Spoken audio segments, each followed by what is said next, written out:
வணக்கம். கத்திரி வெயில் டெய்லி அப்படியே இந்த டெம்பரேச்சரை பார்த்து இன்றைக்கி என்ன வெப்பநிலை 38, 39, 40, 41, 42. அப்பா என்ன வெயில்! ஏதாவது ஒரு தண்ணீர் நிறைந்த ஒரு ஏரியோ ஒரு குளமோ நிறைய மரங்கள் இருந்தால் அந்த இடத்துல போய் உக்காந்துட்டா எவ்வளோ நல்லாயிருக்கும். ஒரு காலத்தில் சென்னையில் ஏராளமாக இந்த மாதிரி நீர் நிறைந்த குளங்களும் ஏரிகளும் இருந்தன. ஒரு ஸ்டடியில் ஒரு குறிப்பில் 19வது நூற்றாண்டுடைய கடைசி பகுதியில் 60க்கும் மேற்பட்ட பெரிய ஏரிகள் சென்னை பகுதியில் இருந்ததாக நமக்கு தெரிய வருது. அதிலேருந்து இப்போ எஞ்சி இருக்கிறது 28 தான். ஏரிகளுக்கே இந்த நிலைமைனா சின்ன குளங்களுக்கு எப்பேற்பட்ட நிலைமை இருக்கும்? பலவும் அதில் காணாமையே போய்விட்டது. இந்த தருணத்தில் தான் 19வது நூற்றாண்டுடைய கடைசி பகுதியில் சென்னை மாநகராட்சி அதோடைய கண்காணிப்பில் இருந்த 21 சென்னை சிறிய குளங்களோட பட்டியலை வெளியிட்டிருக்கு. அந்த பட்டியலை எடுத்து இப்போ பார்த்தோன்னா அதில் 8 குளங்கள் தான் பாக்கி இருக்குது. மீதியெல்லாம் எங்கே போச்சு? இன்றைக்கி வரலாறு அந்த காணாமல் போன குளங்கள், அதே போல் எஞ்சி இருக்கிற குளங்களை தேடி ஒரு பிரயாணம். இந்த வெயிலை பார்க்காம இந்த குளங்கள்லாம் எங்கே இருந்தது, இப்போ இருக்கிற குளங்கள் எப்படி இருக்குது அப்படிங்கிறதையும் பார்க்கலாம். வாங்க. ஒரு நல்ல வாட்டர் பாட்டிலில் தண்ணி ரொப்பிக்குங்க, கேப் போட்டுக்குங்க, காகிள்ஸ் போட்டுக்குங்க, ஃபேஸ் க்ரீம் வேணாலும் தடவிங்க. இப்போ அதெல்லாம் ரொம்ப ஸ்டைல். ஒரு காலத்தில் அதெல்லாம் கிடையாது. ஃபேஸ் க்ரீம் வேணாலும் தடவிக்குங்க, போகலாம்.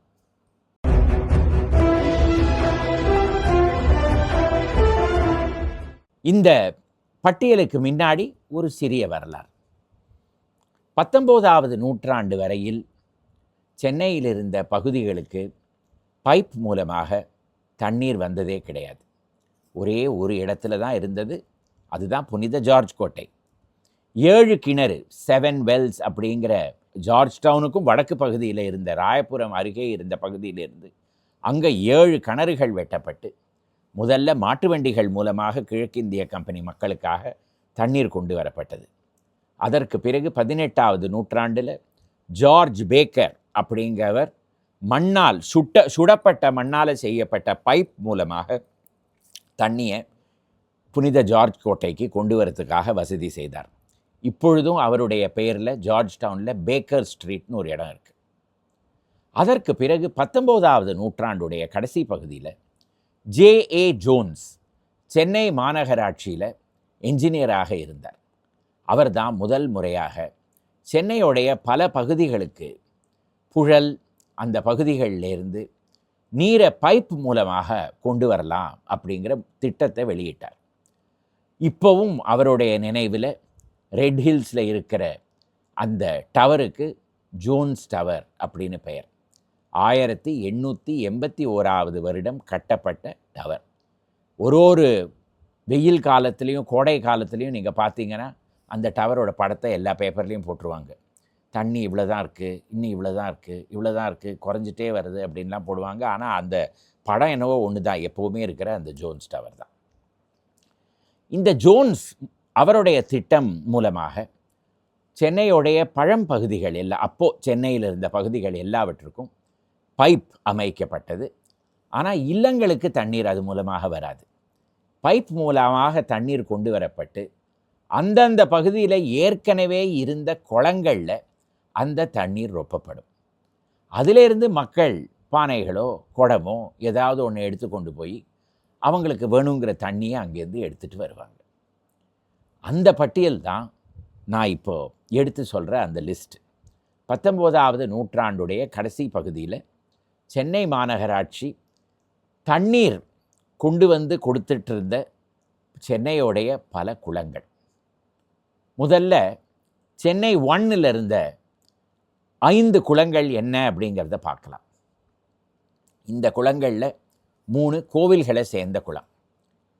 முதல் மின்ட் ஸ்ட்ரீட்டில் இருக்கிற ஏகாம்பரநாத சுவாமி கோவில். 18வது நூற்றாண்டில் கிழக்கிந்திய கம்பெனிக்கு துபாஷாக இருந்த ஆலங்காத்த பிள்ளையால் கட்டப்பட்ட அந்த கோவில். அதற்கு உள்ளே ஒரு குளம்.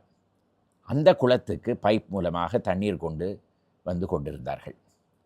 அடுத்தது அதே காலகட்டத்தில் கலவை செட்டின்னு ஒரு துபாஷ், அவர் கட்டின கச்சாலீஸ்வரர் கோவில், கச்சாலீஸ் பகோடா அப்படின்னு கிழக்கிந்திய கம்பெனியோடைய சான்றுகள்லாம் இந்த பேர் பார்க்கலாம்.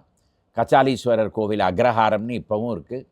அந்த கோவிலுக்கு சேர்ந்த குளத்துலேயும் தண்ணீர் விட்டுட்டு இருந்தாங்க. மூணாவது ஒரு பெரிய குளம், கிருஷ்ணப்ப நாயக்கன் குளம். அதுக்கு ஆங்கிலத்தில் கிருஷ்ணப்ப நாயக்கன் டேங்க் அப்படின்னு பேர். கிருஷ்ணப்ப நாயக்கன் டேங்க் ஸ்கொயர் அப்படின்னு ஒரு பகுதிக்கே ஜார்ஜ் டவுனில் பெயர். இது அதை ஒட்டி இருக்கிற காசி விஸ்வநாத சுவாமி கோவிலோடைய சொந்த குளம் அப்படின்னு சொல்லுவாங்க. ஆனால் அதுக்கு வரலாறு ஆதாரபூர்வமாக நமக்கு தெரிய வரதில்லை. யார் இந்த கிருஷ்ணப்ப நாயக்கன் அப்படிங்கிறதும் நமக்கு தெரியறதில்லை. ஒரு காலத்தில் அவ்வளவு நீர் நிரம்பி இருந்த அந்த குளம் இப்போவும் குளமாக தான் இருக்குது. ஆனால் அதில் ஒரு பொட்டு கூட தண்ணி கிடையாது. அடுத்தது பெத்துநாயக்கன் தெரு, இப்போ அதுக்கு பெது ஸ்ட்ரீட் அப்படின்னு பெயர். ஜாதி பேரெல்லாம் நம்ம தான் எடுத்துட்டோமே. ஸோ அந்த பெத்துநாயக்கன் தெருவில் பெத்துநாயக் ஸ்டேங்க்னு ஒரு குளம் இருந்ததாக நமக்கு தெரிய வருது. அந்த பெத்துநாயக் ஸ்டேங்க் இப்போ எங்கே இருக்குது? அந்த தெருவில் ஒரு குளம் கூட இல்லையே. கொஞ்சம் தேடி பார்த்தோன்னா ஒரு பெரிய பூங்கா அந்த இடத்துல இருக்குது. அதுக்கு சிவஞானம் பார்க் அப்படின்னு இப்பொழுது பெயர். 20வது நூற்றாண்டுடைய தொடக்க காலத்தில் ஜஸ்டிஸ் கட்சி பிரமுகராகவும் சென்னை மாநகராட்சி கவுன்சிலராகவும் இருந்த திவான் பகதூர் PM சிவஞான முதலியார், அவருடைய பெயரில் அந்த குளம் இருந்த இடத்துல ஒரு பூங்கா எழுப்பப்பட்டது. இதுதான் சென்னை நகரத்திலேயே ஒரு இந்தியர் பெயரில் எழுப்பப்பட்ட முதல் பூங்கா. நல்ல காலம் அதில் ஒரு அடுக்குமாடி கட்டடம் கட்டாமல் ஒரு பூங்காவாவது கட்டி வச்சுருக்காங்க. அந்த குளம் தான் இப்போ அந்த பூங்காவாக இருக்கிறது. அடுத்தது அங்கப்பநாயக்கன் தெருவில் இருக்கிற மசூதிக்கு வெளியில் ஒரு பள்ளிவாசல் தொட்டி அப்படின்னு ஒன்று இருந்ததாக நமக்கு தெரிய வருது. பள்ளிவாசல் சிஸ்டர்ன் அப்படின்னு அதுக்கு ஆங்கிலத்தில் எழுதியிருக்காங்க. இப்போ அந்த இடத்துல போய் பார்த்தோன்னா அங்கே ஒரு தொட்டியும் இல்லை. மசூதிக்கு உள்ள கால் அலம்பிக்கிற ஒரு சிறிய தொட்டி ஒன்று இருக்குது. அதுக்கு இந்த பெயர் கொடுத்துருக்க முடியாது அப்படிங்கிறது தான் என்னுடைய வியூகம். ஆக வட சென்னையில் இருக்கிற ஜார்ஜ் டவுனில் இருந்த 5 குளங்களில் ஒரு குளத்தை காணோம். ஒரு குளத்தில் தண்ணியே இல்லை. 2 குளங்களில் தண்ணி இருக்குது, அது கோவிலை சேர்ந்த குளம். கடைசியாக இருந்த குளம் இப்போ ஒரு பூங்காவாக மாறிவிட்டது. இது அங்கே. அடுத்தது சென்னை நகரத்தில் இராணுவ படைக்காகவே பிரத்யேக முறையில் 2 குளங்கள் இருந்ததாக தெரிய வருது. அந்த காலத்தில் 19வது நூற்றாண்டுடைய கடைசி பகுதியில் இராணுவ படை 2 இடத்துல முகாமிட்டு இருந்தது. 3 இடம், ஒன்று செயின்ட் தாமஸ் மவுண்ட், ஆனால் அது செங்கல்பட்டு டிஸ்ட்ரிக்டில் வந்ததுனால அது இந்த பட்டியலில் வராது. மற்ற 2 இடங்கள், ஒன்று பெரம்பூர், மற்றொன்று வேப்பேரி. இப்போவும் பெரம்பூர் பேரக்ஸ் ரோடு, அந்த பகுதிக்கே பட்டாளம் அப்படின்னு தானே பெயர். அந்த இடத்துல ஒரு பெரிய குளம் இராணுவத்துக்கே இருந்ததாக நமக்கு தெரிய வருது. அதே போல் வேப்பேரியில் மற்றொரு படைக்காகவே இருந்த குளம் ரண்டால்ஸ் ரோடில் இருந்ததாகவும் தெரிய வருது. இந்த 2 இடத்துலையும் இப்போ குளமே கிடையாது.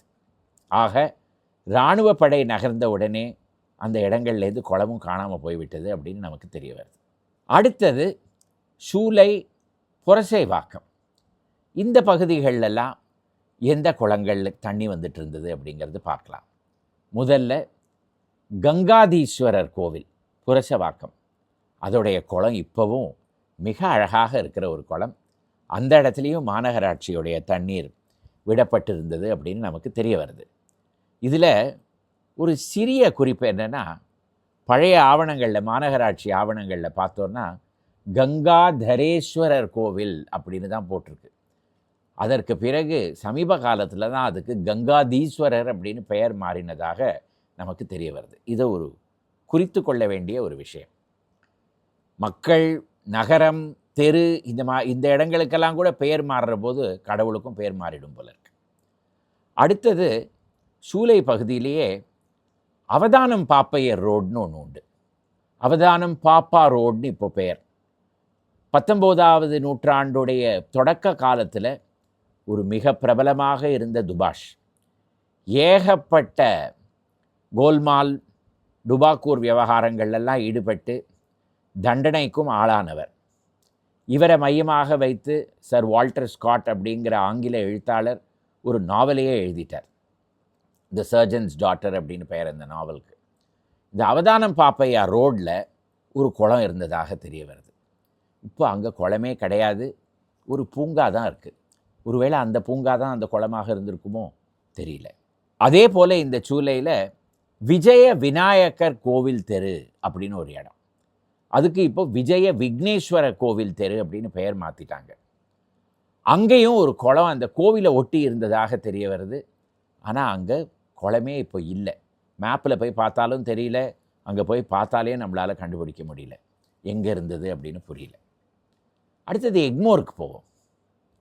எக்மோரில் மார்ஷல்ஸ் ரோடு, அதாவது ருக்மிணி லக்ஷ்மிபதி சாலையில் ஒரு குளம் இருந்ததாக எழுதியிருக்காங்க. அது போலீஸோடைய கண்காணிப்பில் இருந்தது அப்படின்னு எழுதியிருக்காங்க. அந்த குளம் எங்கே போயிருக்கும்? இது 19ஆவது நூற்றாண்டில் இருந்த குளம். 20ஆவது நூற்றாண்டுடைய ஆரம்ப காலத்தில் அந்த குளமே போலீஸ் மைதானமாக மாறியது. 1920களில் வில்லிங்டன் பிரபு சென்னை மாகாணத்துக்கு கவர்னராக இருந்த பொழுது அவருடைய மனைவி வில்லிங்டன் சீமாட்டியால் திறந்து வைக்கப்பட்டது அதே இடத்துல ஒரு போலீஸ் கிளப்.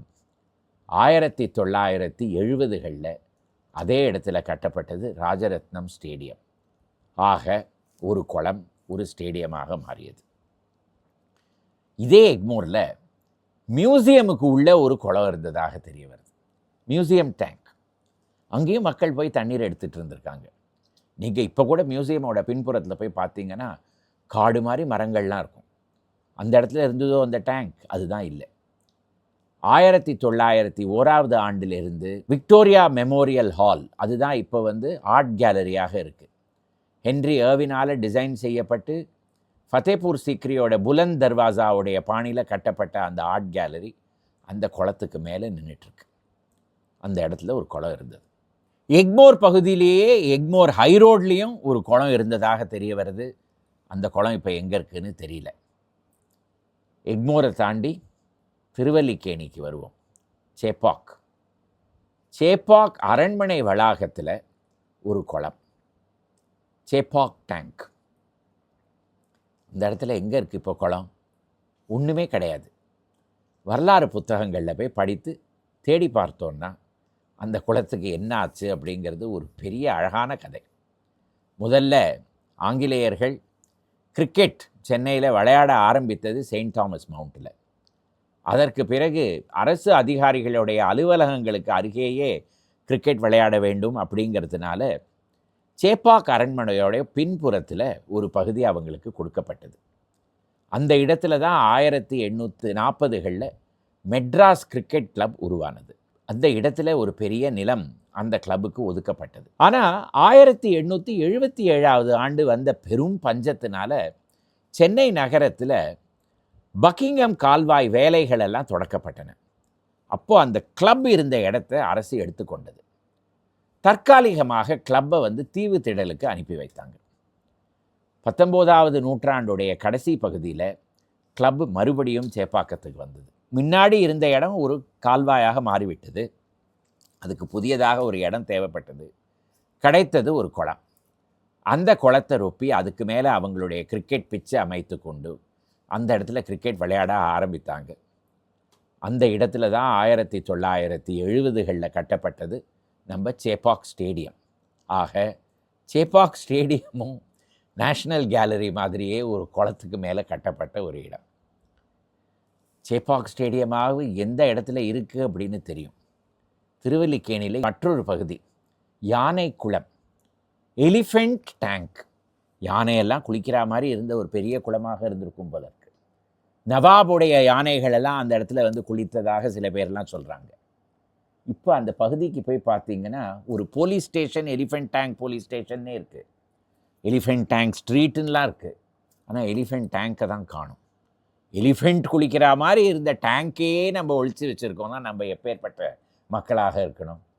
எலிஃபெண்ட் டேங்க்கு அதுதான் கதை. அடுத்தது மயிலைக்கு வருவோம். மயிலையில் கபாலீஸ்வரர் கோவில் குளத்தில் தண்ணீர் விட்டுட்டு இருந்தாங்கன்னு தெரிய வருது. அப்பா, ஒரு பெரிய குளம் அப்படியே இருக்குது, அதில் இப்போவும் நீர் நிரம்பி இருக்குது, பார்க்குறதுக்கு நன்றாக இருக்கிறது. அடுத்தது மயிலையிலேயே இருக்கிற சித்திரக்குளம். அது என்னவோ கபாலீஸ்வரர் கோவில் குளத்தில் இவ்வளோ நீர், சித்திரக்குளத்தில் முக்கால்வாசி நேரமும் தண்ணியே கிடையாது. அது எப்படி பக்கத்தில் இருக்கிற குளங்களுக்கு இப்படி ஒரு விதி அப்படிங்கிறது புரியறதில்ல. ஆனால் சித்திரக்குளம் இருந்த இடத்துல அப்படியே இருக்குது. இதுக்கு நடுவில் திருவல்லிக்கேணியில் ஒரு குளத்தை நான் மறந்து போயிட்டேன். பார்த்தசாரதி சுவாமி குளம், திருவல்லிக்கேணி கோவிலுக்கு சொந்தமான குளம். அந்த இடத்துலையும் மாநகராட்சியோடைய நீர் வசதி செய்யப்பட்டிருந்தது. அந்த இடத்துலையும் நீர் விடப்பட்டிருந்தது. திருவல்லிக்கேணியிலேயே மற்றொரு குளம் திருவட்டீஸ்வரர் கோவில். அந்த கோவில் குளமும் இப்போவும் அப்படியே இருக்குது. அதுலேயும் ஒரு காலத்தில் கார்ப்பரேஷன் தண்ணீர் விட்டு கொண்டிருந்தது அப்படின்னு தெரிய வருது. ஆக இந்த பட்டியலில் கோவில்களுக்கு சொந்தமாக இருந்த குளங்கள் எல்லாம் அப்படியே இருக்குது அப்படின்னு தெரிய வருது. ஆனால் எல்லா கோவில் குளங்கள்லேயும் தண்ணீர் இருக்குது அப்படிங்கிறது சொல்ல முடியாது. அந்தந்த கோவிலுடைய விதி, அந்தந்த பகுதிகளெல்லாம் எப்படி மாடர்னைஸ் ஆச்சு, எப்படி டெவலப் ஆச்சு அப்படிங்கிறத பொறுத்து அந்தந்த கோவிலுடைய குளங்கள்லாம் அதோட கண்டிஷன் எல்லாம் அந்த மாதிரி இருக்குது. இதுலேருந்து இன்னொரு விஷயம் கவனிக்க வேண்டியது என்னென்னா, நம்ம அடிக்கடி இந்த வரலாறு சொல்கிற கழங்கள்லாம் சில பொய்யெல்லாம் சொல்லும். நானும் ஒன்று தான் அதில். இந்த மாதிரி சமீப காலம் வரைக்கும் தண்ணி குளத்துலலாம் ரொம்ப கடந்ததுங்க, அப்படியே குளிக்கலாம், அப்படி இல்லைங்கிறது இந்த பட்டியல்லேருந்து தெரிய வருது. இந்த குளம்லாம் ரொம்ப கடந்ததுன்னா மாநகராட்சி எதுக்காக தண்ணியை அந்த இடத்துல கொண்டு வந்து விட்டுட்டு இருந்தாங்க? அந்த குளத்தில் அவ்வளவா தண்ணி இல்லை அப்படிங்கிறதுனால தானே தண்ணியை கொண்டு வந்து அங்கே சப்ளை பண்ணிகிட்டு இருந்தாங்க. ஆக சென்னையில் 19ஆவது நூற்றாண்டுலேயும் தண்ணீர் பற்றாக்குறை இருந்திருக்கிறது அப்படின்னு தெரிய வருது. ஆனால் ஒன்று, அப்போது குளம் ஏரி எல்லாம் ரொப்பி காலனியாக மாற்றலை, அதெல்லாம் அப்படியே இருந்தது.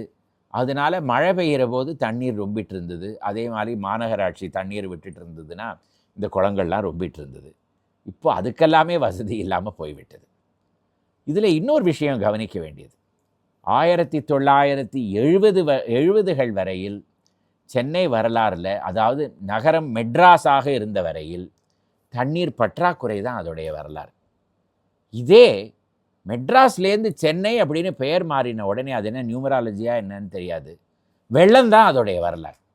அதற்கு பிறகு நீங்கள் பார்த்தீங்கன்னா ஒரேடியாக மழை பெஞ்சுது, ஏரியாலாம் தண்ணியாச்சு, படகு விட்டாங்க, மக்களை இங்கேருந்து அங்கே எடுத்துகிட்டு கூட்டிகிட்டு போனாங்க, இப்படிலாம் தான் வரலாறு பார்க்க முடியும். அதாவது வெதர் ஃபோர்காஸ்ட்டில் மழை அப்படின்னு போட்டாங்கனாலே மக்கள் எல்லாம் அப்படியே வெளுத்து போய் ஐயோ நான் இப்போவே வீட்டுக்கு போய்ட்றேன், மேகம் கூட இருக்காது ஆனால் நான் இப்போவே வீட்டுக்கு போய்ட்றேன் அப்படின்னு சொல்ல ஆரம்பிச்சிடுவாங்க. ஆனால் இரண்டுக்குமே ஒரே காரணம்தான், ஏரிகளும் குளங்களும் காணாமல் போனதுனால தான் தண்ணீர் பஞ்சமும் வந்தது, ஏரியும் குளமும் காணாமல் போனதுனால தான் வெள்ளமும் வந்தது. இதுதான் கவனிக்க வேண்டிய விஷயம். இந்த எபிசோடு உங்களுக்கு பிடித்திருந்ததுன்னா இதை லைக் செய்யவும், உங்கள் நண்பர்களுடன் பகிர்ந்து கொள்ளவும், இந்த சேனலுக்கு சப்ஸ்கிரைப் செய்யவும். மறுபடியும் அடுத்த வாரம் சென்னையுடைய வரலாறுலேருந்து ஒரு புது எபிசோடுடன் வருகிறேன். வணக்கம்.